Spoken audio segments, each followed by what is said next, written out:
Terima kasih. Jadi sebenarnya kalau dilihat dari aturan pakai ya dok ya, kan kalau dari aturan pakai kan sebenarnya penggunaan FAB ini ketika anak umur sudah 4 tahun kan sudah 16 jam ya dok ya. Jadi saat tidur malam dan sebenarnya kan tidur siang.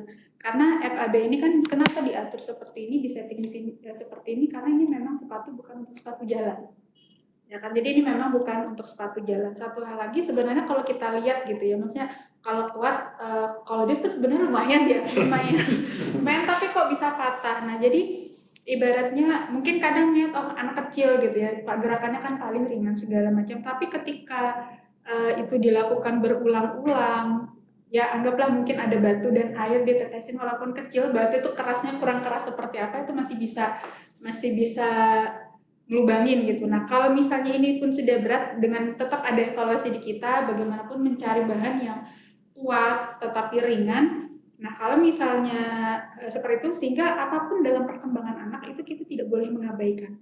Karena hal kecil pun, apalagi di masa tumbuh kembangnya, itu bisa berdampak besar. Dan begitu pula apapun yang kita lakukan, walaupun mungkin hal kecil, anggaplah tadi, cuma pasang sepatu, cuma gini, tetapi ternyata itu berdampak besar. Nah sehingga sebenarnya ketika penggunaan sepatu ini kan bisa membuat anak bergerak, pinggulnya bisa bergerak, tekuk lurus, lututnya juga bisa bergerak. Semakin dia bergerak, maka otomatis akan terjadi kontraksi otot. Jadi otot memanjang dan memendek, sehingga karena ada gerakan, maka ada otot-otot tertentu dengan posisi seperti ini yang dia akan jadi lebih stretching. Nah, jadi sepatu ini memang bukan untuk sepatu jalan. Jadi sebenarnya memang tidak untuk digunakan jalan. Nah, ketika jalan seperti apa ya? Ketika jalan maka pada fase saat tidak menggunakan sepatu ini.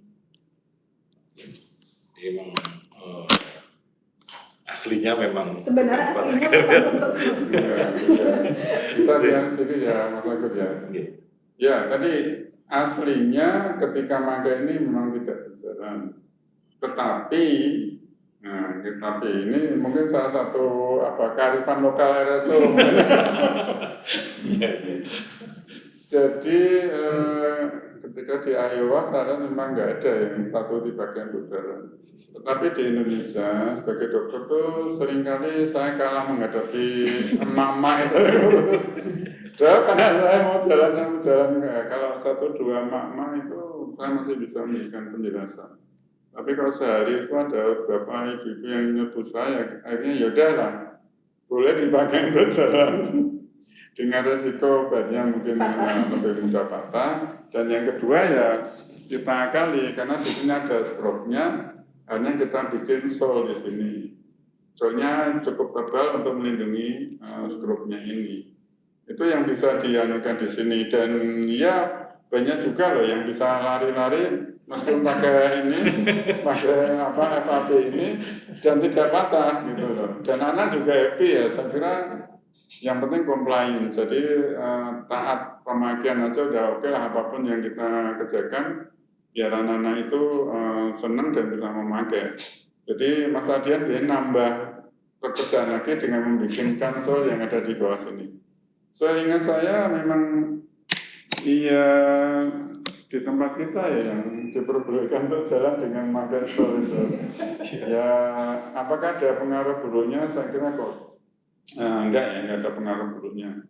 Jadi anak-anak malah juga makin banyak bergerak dia jadi tidak terpenjara dengan sepatunya ini kan dia masih bisa jalan. Bahkan mereka yang pada fase-fase merangkak pun ya bisa merangkak dengan FAB terpasang gitu. Jadi kalau saya masih mengizinkan untuk berjalan, tapi ya dengan perlindungan itu. Dengan catatan memang saya mudah-mudahan ya memang tidak akan menyebabkan efek buruk pada anak-anak.